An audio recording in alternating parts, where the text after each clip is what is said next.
Welcome to Clips, a quick review of facts or factoids taken from our more in-depth videos, or in this case, making up for something I lost in a previous episode. Long after filming our Remington Model 8 episode, I've managed to misplace my rare original stripper clip for said rifle. Thankfully, however, I was sent some samples of newly manufactured plastic clips from Cogburn Arsenal. Now, before I show them to you, I have accepted no money or other incentive outside of the samples in my hands, so let's take a look at how well they might work. Now, what I received in the mail were these simple plastic stripper clips, a 4-rounder that is 1-directional, and a 5-rounder that is 2-directional.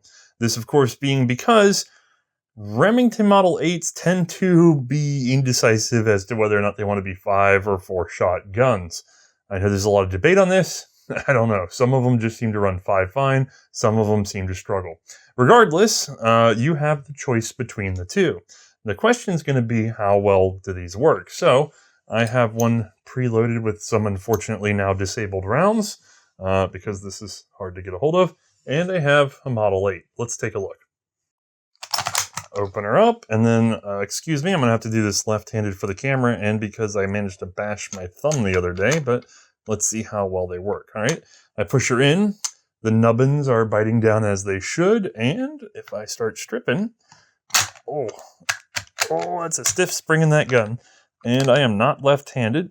You know what? I might have to just go ahead and struggle with my right thumb for a second, because I don't want to blame the clip for what is my own disability.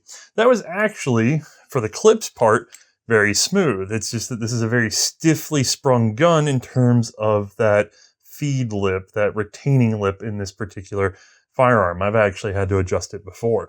So don't let my struggle confuse you. This worked pretty dang well, at least as well as the factory original.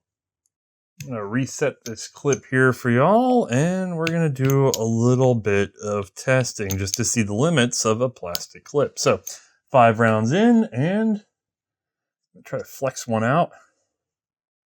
That's holding really well. I think it'd be pretty hard to skip the rails on this particular one. I will say that one of these 4-rounders that I got in felt a little stiff to me. Actually, this is not the one. This one's sliding just fine. So I have confidence in this particular one, but I did notice that every once in a while, one is a little stiff, might require a little working in. Let's do a little test here. Yeah, that took a lot of effort to pry out. I feel like I would have permanently bent my metal clip if I had done the same. So let's do a little strength testing further. Being plastic, you may be worried about the construction, so let's just go ahead and ruin one.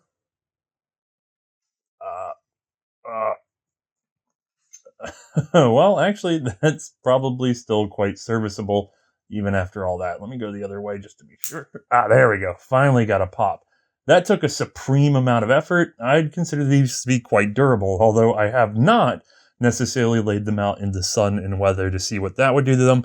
I think these are actually pretty strong little design, actually, and well implemented. Honestly, considering original clips go for around $100 or so, I will happily make do with these reproductions. Now, if only I could find some 35 Remington to put in them. That's a problem for another day. Have a good one.